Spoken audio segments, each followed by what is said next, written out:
예배 자리에 오신 여러분들을 진심으로 환영하고 또 축복합니다. 우리는 이 영적 전쟁이라는 말을 들으면 자꾸 어떤 신비적인 차원에서만 생각하려고 합니다.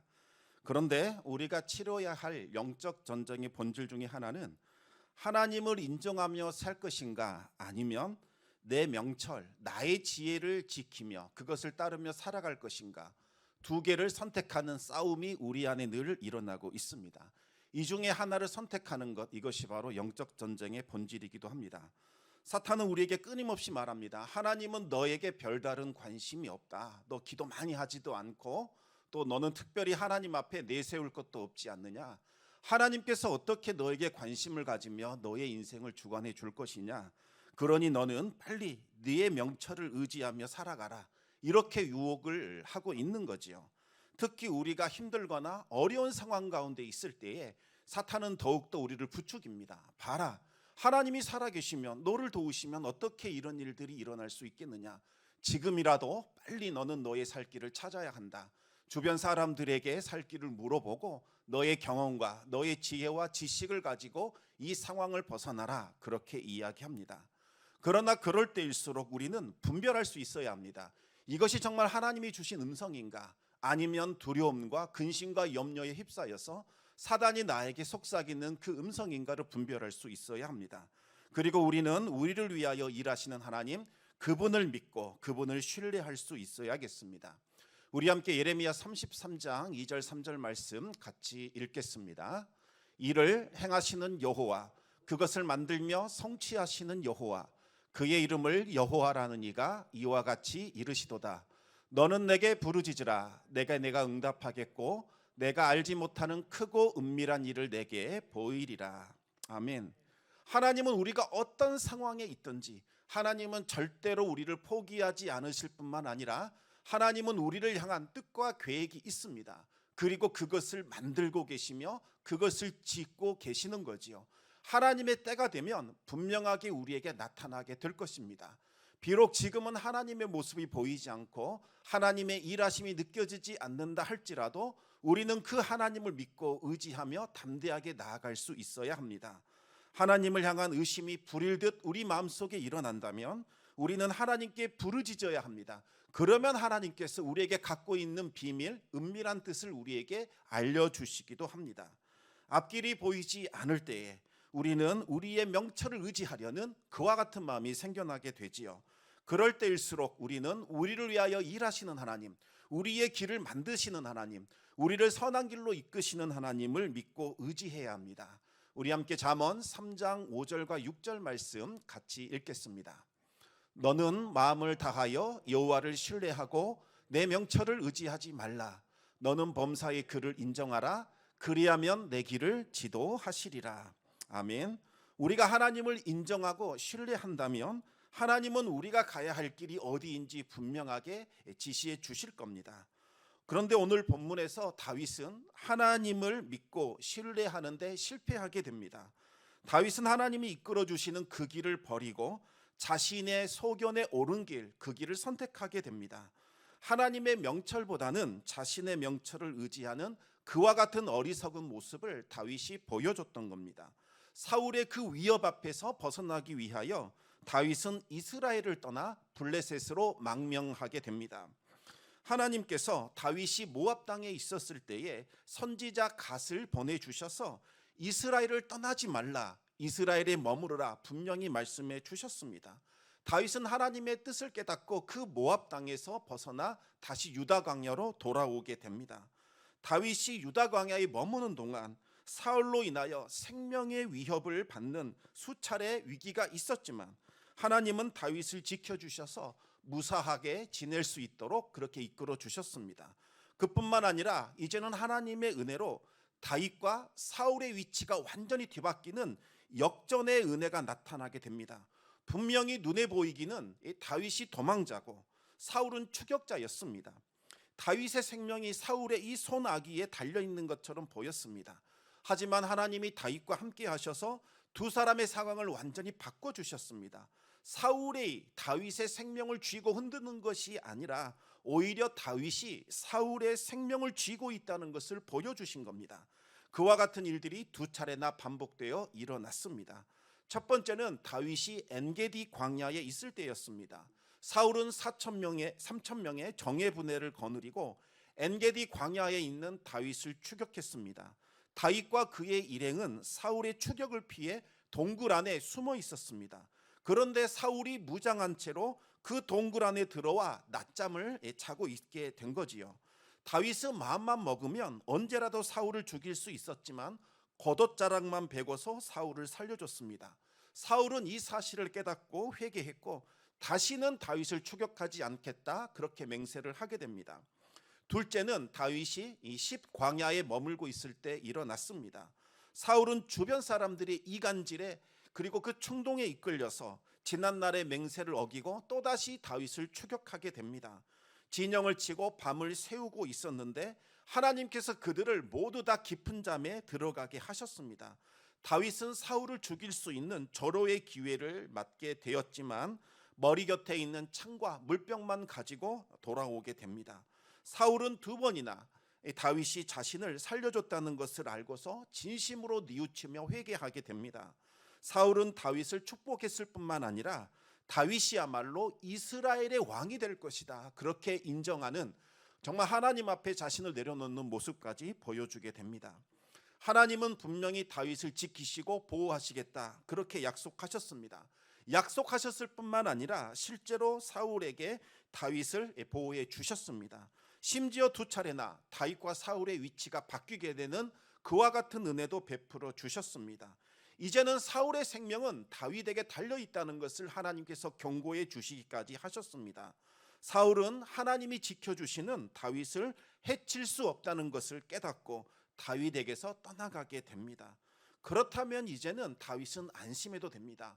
하나님께서 나를 지키시고 돌보시는구나. 하나님을 믿고 신뢰하며 그 유다 땅에 거하는 것이 마땅합니다. 하나님이 말씀하신 대로 이스라엘을 떠나지 않고 하나님의 때가 오기를 참고 견디면 되는 거지요. 하나님이 높여주시는 그때가 반드시 올 것이라는 것을 믿고 믿음으로 그리고 인내하며 참고 기다리는 것이 다윗이 해야 할 일이었습니다. 그러나 다윗은 이스라엘을 떠나지 말라는 하나님의 말씀을 어기고 하나님께서 싫어하시는 땅 원수의 나라 바로 이 블레셋으로 도피하게 됩니다. 사울의 위협이 사라진 이와 같은 상황 속에서 왜 다윗은 블레셋으로 가게 되었는지 잘 이해되지 않습니다. 왜 다윗은 이와 같은 상황에서 블레셋으로 도주하게 된 걸까요? 아마도 제 생각에는 다윗이 크게 탈진한 것이 아닌가 그와 같은 생각을 하게 됩니다. 다윗은 사울로부터 생명의 위협을 느끼면서 매일 살얼음판을 걷는 극도의 긴장감을 느끼며 살아야 했습니다. 다윗은 사울에게서 도망치는 것 말고는 다른 것을 생각할 겨를이 없었습니다. 그런데 사울의 위협이 사라지자 갑자기 긴장이 풀리면서 그동안 누적되었던 피로감이 한꺼번에 몰려와서 탈진이 되어 맥없이 무너지게 됩니다. 이와 같은 예를 우리는 엘리야 선지자를 통해서 찾아볼 수 있습니다. 당시 엘리야가 활동하던 그 시대에는 오랫동안 가뭄이 있었는데 당시 왕비였던 이세벨은 저 엘리야 때문에 바알이 진노해서 비를 내리지 않는 것이다 이렇게 진단하게 됩니다. 그러면서 이세벨에게 넘어간 그 아합을 통해서 엘리야를 죽이라고 그렇게 사주하게 되지요. 엘리야는 나 때문에 비가 내리지 않는 것이 아니라 바로 당신들 아합과 이세벨 때문에 하나님이 진노하셔서 비가 오지 않는 것이라고 항변을 했습니다. 그러면서 하나님과 바알 중에서 누가 비를 내려주는 진짜 신인지 한번 겨루어 보자 그렇게 결투를 제안하게 됩니다. 엘리야의 요청에 따라서 바알과 아세라 선지자 850명이 갈멜산에 집결하게 되었고 이 광경을 지켜보기 위하여 모든 이스라엘 백성들이 구름대처럼 그곳으로 몰려들게 됩니다. 엘리야는 모여든 이스라엘을 향하여서 바알과 하나님 사이에 제발 머뭇머뭇거리지 말고 둘 중에 하나를 선택하라 그렇게 촉구하게 됩니다. 만일 여호와가 하나님이시면 하나님을 따르고 바알이 하나님이면 바알을 따르라 이렇게 선택하라고 한 거지요. 하지만 이스라엘은 양다리를 걸치고 있었기 때문에 말 한마디도 하지 않고 눈치만 보고 있었습니다. 당시에는 이스라엘 백성들도 하나님은 광야의 신일 뿐이지 농경 짓는 이 문화에는 적합하지 않다고 생각을 하고 있었습니다. 왜냐하면 천둥과 번개를 통하여 비를 내려주는 신은 바알이라고 그들은 믿었기 때문입니다. 450명의 바알 선지자들은 자신만만하게 바알의 이름을 부르면서 제단 곁에서 뛰놀았습니다.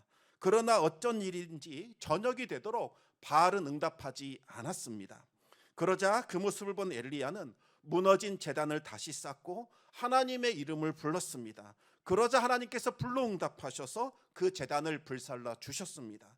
하늘에서 불이 내려오는 그 광경을 본 이스라엘 백성들은 그제야 하나님을 인정하고 그 자리에 엎드려서 하나님을 고백하게 되지요. 여호와 그는 하나님이시로다. 여호와 그는 하나님이시로다. 엘리야는 즉시 450명의 바알 선지자를 붙잡아 죽이라고 명령하게 됩니다.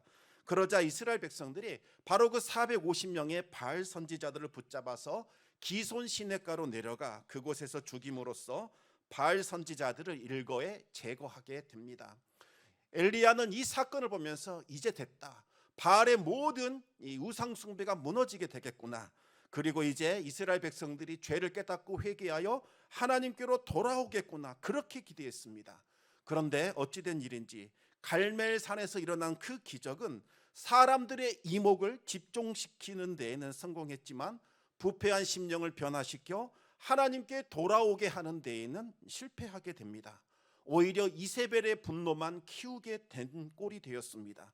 이제 이세벨은 노골적으로 엘리야를 죽이겠다고 선포했고 엘리야를 잡아들이라는 공개 수배 명령을 내리게 됩니다.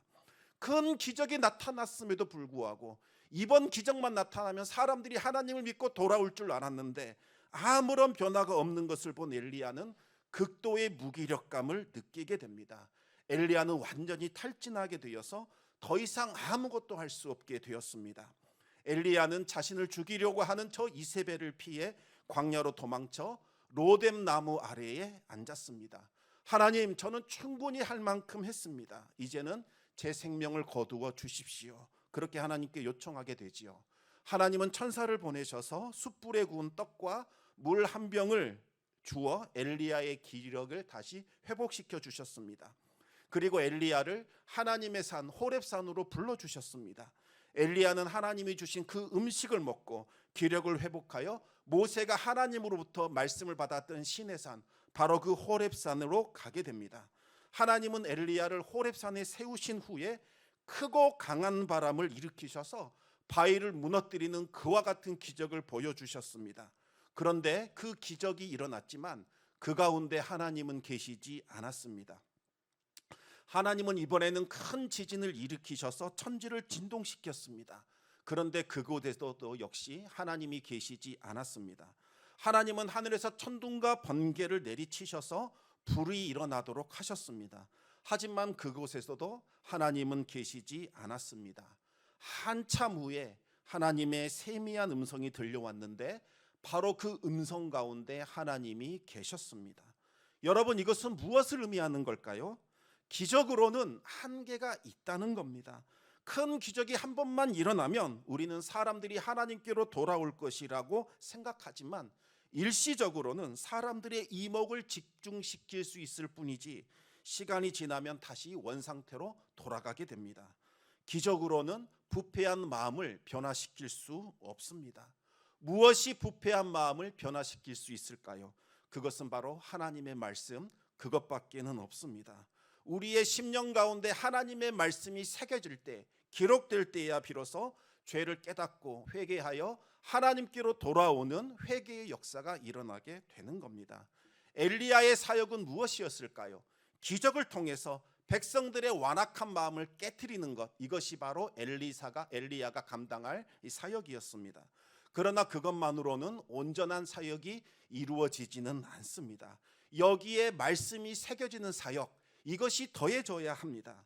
하나님은 엘리야 후에 엘리사를 세우셔서 이스라엘의 마음을 하나님께 돌아오게 하셨고 바알에게 무릎 꿇지 않는 7,000명을 통하여 이스라엘의 심령에 하나님의 말씀을 새기는 그와 같은 작업을 하게 됩니다. 엘리야는 이 사실을 깨달은 후에 탈진에서 벗어나 다시 자신이 받은 사명을 붙들고 자신의 모든 것을 던져 하나님께서 명하신 것을 이룩할 수 있었습니다. 지금 다윗도 엘리야가 경험했던 그 극도의 탈진을 경험하고 있는 겁니다. 이럴 때 해야 할 일은 잠시 물러나 휴식을 취하는 겁니다. 충분히 휴식을 취한 후에 다시 하나님 앞에 나아가 하나님의 말씀을 들어야 합니다. 그러면 하나님이 주시는 힘과 위로를 경험하게 되고 독수리가 날개쳐 오르는 것 같은 새 힘을 얻을 수 있게 되지요. 하지만 지금 다윗은 그와 같은 여유가 없었습니다. 왜냐하면 자신만 쳐다보고 있는 그 600명의 용병들, 그리고 그들에게 딸린 2000명의 식솔들, 그 사람들을 먹여 살리고 보호하는 것, 이것이 자신이 해야 할 일이라는 강한 압박감에 시달리고 있었기 때문입니다.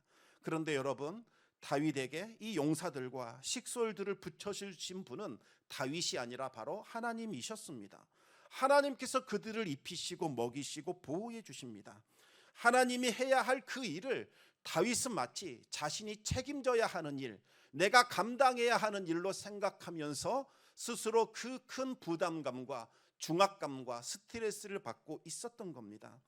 다윗은 하나님이 안전한 피난처요 안식처라는 사실을 잊어버리고 눈에 보이는 피난처를 찾게 됩니다.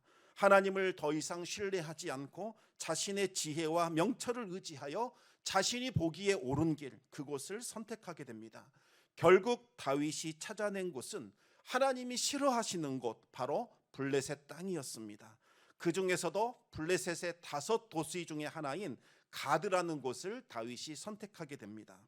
왜 하필 다윗은 이 가드를 하나님의 피난처, 자신이 거할 안전한 안식처라고 선택하게 되었을까요? 이 가드는 바로 골리앗의 고향입니다. 다윗과는 원수지간이었습니다. 일전에 다윗이 사울을 피해서 가드로 도망쳤다가 그들에게 붙잡혔는데 미친 척하는 그 연기를 통해서 간신히 살아올 수 있었습니다. 그런데도 다윗이 그곳을 또다시 피난처로 삼았던 겁니다. 다윗이 이곳을 피난처로 삼았던 유일한 이유는 오로지 사울, 바로 그 한 사람 때문이었습니다. 사울은 절대로 블레셋 가드로 들어올 수 없다는 것, 그것 하나만 믿고 그곳을 선택한 거지요. 그러면 왜 아기스는 지난번과는 달리 다윗을 적극적으로 받아주었을까요? 지난번에는 아기스가 생각하기에 사울과 다윗은 서로 아주 밀접한 관계라고 생각을 하고 있었습니다.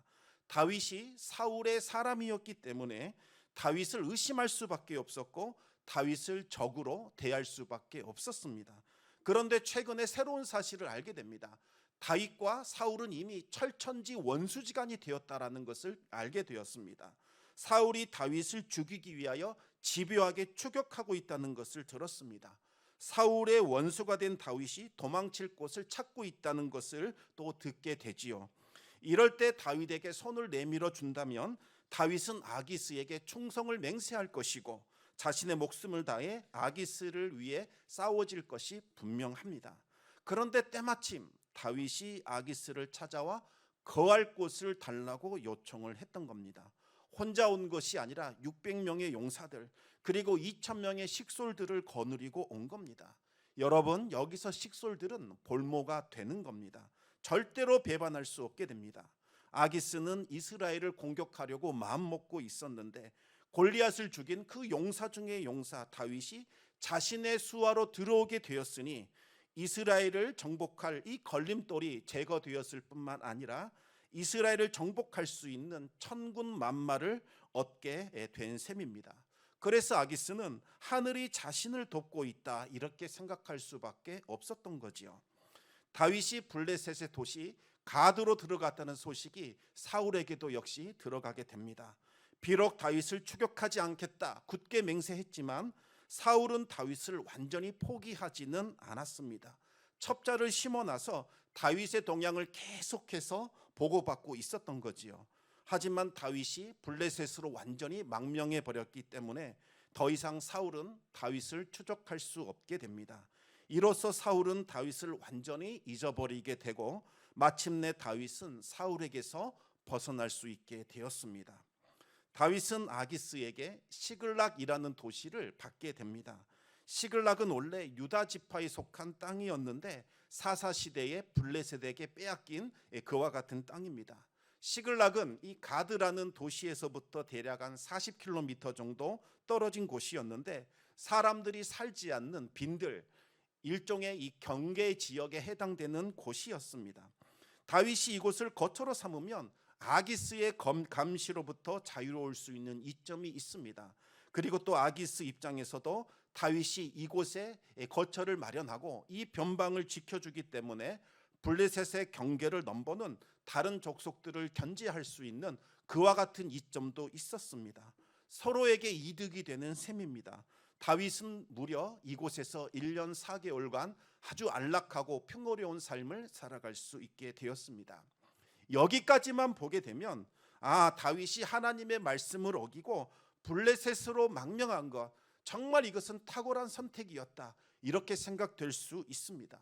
그런데 정말로 다윗이 하나님의 말씀을 어기고 블레셋으로 도망친 것, 이것이 과연 현명한 선택이었을까요? 절대로 그렇지 않습니다. 당장 하나님의 말씀보다 눈에 보이는 그 안전함, 안락함을 선택한 결과 다윗은 진실을 희생하고 거짓된 삶을 살아야만 했습니다.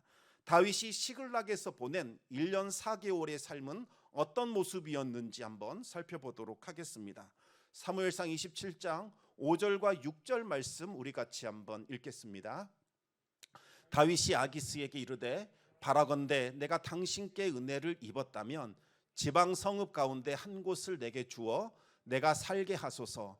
당신의 종이 어찌 당신과 함께 왕도에 살리이까 하니 아기스가 그날에 시글락을 그에게 주었으므로 시글락이 오늘까지 유다 왕에게 속하니라. 아멘. 다윗은 그 전까지는 하나님의 은혜를 입고 살았던 존재였습니다. 그러나 이제는 아기스의 은혜에 기대어 살아가는 존재로 바뀌게 됩니다. 하나님의 종으로 사는 것이 아니라 원수의 종으로 살아야 하는, 그의 비위를 맞추며 살아가야 하는 비참함과 비굴함을 경험하게 됩니다. 다윗이 하나님의 뜻을 따라 살았을 때에는 언제나 당당하게 자신의 인생을 살아갈 수 있었습니다. 그러나 아기스의 눈치를 보는 순간부터 다윗은 떳떳하지 않은 인생, 거짓된 인생, 비굴한 인생을 살아가게 됩니다. 우리 함께 계속해서 8절에서부터 10절까지 말씀 같이 또 읽겠습니다. 다윗과 그의 사람들이 올라가서 구술 사람과 기르스 사람과 아말렉 사람을 침노하였으니 그들은 옛적부터 술과 애굽 땅으로 지나가는 지방의 주민이라. 다윗이 그 땅을 쳐서 남녀를 살려두지 아니하고 양과 소와 나귀와 낙타와 의복을 빼앗아 가지고 돌아와 아기스에게 이르매 아기스가 이르되 너희가 오늘은 누구를 침노하였느냐 하니 다윗이 이르되 유다 네겝과 여라무엘 사람의 네겝과 겐 사람의 네겝이니이다 하였더라. 아멘. 다윗이 시글락에 거주하는 동안 그 2,000명이 넘는 식소를 먹여 살리기 위하여 어쩔 수 없이 다른 족속들을 약탈하면서 살아가는 약탈자로 변하게 되었습니다. 도적대나 다름없는 사륙을 일삼았습니다. 다윗이 약탈을 했던 그 대상은 과거 이스라엘에게 해를 끼쳤던 종족들이긴 했습니다. 다윗은 그들을 쳐서 양과 소와 나귀와 낙타와 의복을 빼앗았습니다. 그리고 약탈한 물건 중에 일부를 조공으로 바쳐서 아기스의 비율을 맞춰야만 했지요. 조공을 받은 아기스는 오늘은 누구를 약탈했느냐라고 물어보면 다윗은 유다 지파의 네겝을 약탈했다거나 여라무엘 사람의 네겝이나 겐 사람의 네겝을 약탈했다는 식으로 거짓을 보고해야만 했습니다. 유다 네겝은 유다 남부 지역을 말하고 여라무엘은 유다 지파에 속한 헤스론의 후손들이고 겐 사람은 출애굽부터 이스라엘 돈 민족으로 이스라엘에게 속한 우호적인 족속들이었습니다. 다윗은 아기스의 신임을 얻기 위하여 자신이 속한 지파나 동족을 약탈했다고 거짓말을 계속해서 해야만 했습니다. 한번 거짓말을 하게 되면 그것을 덮기 위하여 계속해서 거짓말, 더 큰 거짓말을 해야 하고 다른 죄를 저질러야 합니다. 다윗은 자신의 그 거짓말을 덮고자 잔인한 사륙을 저지르게 됩니다. 우리 11절 말씀 또다시 같이 읽겠습니다. 11절입니다. 다윗이 그 남녀를 살려서 가드로 데려가지 아니한 것은 그의 생각에 그들이 우리에게 대하여 이르기를 다윗이 행한 일이 이러하니라 하여 블레셋 사람들의 지방에 거주하는 동안에 이같이 행하는 습관이 있었다 할까 두려워함이었더라. 아멘. 다윗은 아기스의 신임을 얻기 위하여 계속해서 거짓말을 해야 했고 또 잔인한 사륙을 해야만 했습니다. 다윗은 거짓과 사륙의 대가로 안락하고 풍요로운 삶을 보장받았던 겁니다. 그러나 더 이상 다윗에게서 이스라엘의 왕으로서의 모습은 찾아보기 어려워졌습니다. 그저 권모술수에 능한 세속적인 인물, 피 흘리는 약탈자, 그처럼 밖에는 보이지 않게 되었던 거지요. 다윗이 거짓말과 잔인한 사륙을 통해 얻은 아기스의 신임은 일시적으로는 이득처럼 보였습니다. 그러나 그것은 돌이킬 수 없는 재앙이 되어 다윗에게 돌아오게 됩니다. 사무엘상 28장 1절과 2절 말씀 우리 같이 읽겠습니다. 그때에 블레셋 사람들이 이스라엘과 싸우려고 군대를 모집한지라 아기스가 다윗에게 이르되 너는 밝히 알라 너와 네 사람들이 나와 함께 나가서 군대에 참가할 것이니라.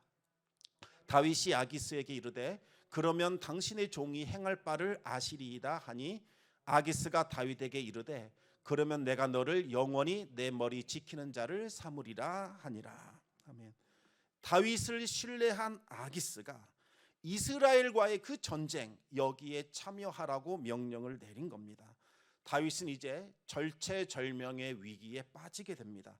만약 다윗이 아기스의 명령을 거부하게 된다면 다윗은 아기스의 군대에 의하여 멸절을 당하게 될 겁니다. 식솔들이 전부 다 죽임을 당하게 될 것이고 다윗의 인생은 여기서 끝나게 됩니다.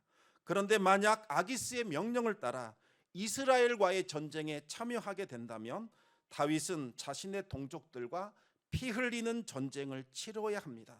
그렇게 되면 다윗은 더 이상 이스라엘의 왕이 될 수가 없게 되는 거죠. 하나님께서 만약 다윗을 붙들어 주시지 않았더라면 다윗의 인생은 여기에서 끝났을지도 모르는 일입니다. 왜 다윗이 이와 같은 위기 가운데 빠지게 되었을까요? 그 이유는 바로 눈앞에 있는 환경 이것만 보고서 하나님이 나를 위하여 일하지 않는다라는 불신과 의심에 사로잡혔기 때문입니다. 하나님이 당장 내 눈에 보이지 않는다는 이유만으로 다윗을 위하여 새 일을 행하시고 그것을 지어 성취하시는 하나님을 신뢰하지 않고 자신의 명철과 지혜를 신뢰했던 겁니다.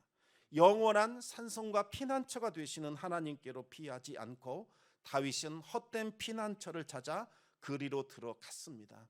여러분, 무조건적으로 보호해주고 무조건적으로 덮어주는 그와 같은 세상의 이치는 없습니다. 뭔가를 우리에게 은혜를 베푼다면 반드시 그에 대한 대가를 요구하는 것, 이것이 바로 세상의 법칙이지요. 사랑하는 성도 여러분, 상황이 너무나 힘들고 어려워서 아무것도 보이지 않는다 할지라도 하나님을 우리는 여전히 믿고 신뢰할 수 있어야 합니다. 모든 기대와 모든 소망이 무너져 내리는 것처럼 보이는 그때에도 하나님은 여전히 우리를 위하여 일하고 계시기 때문입니다. 지금 우리 눈에 보이지 않을 뿐이지 하나님은 이미 기초공사를 만들고 있고 우리가 가야 할 길을 만들고 계시며 우리가 머물러야 할 곳을 이미 지어 그것을 예비하시는 하나님이십니다. 그래서 여호와 이레의 하나님, 때가 되면 우리에게 모든 쓸 것과 필요한 것을 채워주시고 공급해 주시는 하나님을 우리는 경험하게 될 겁니다.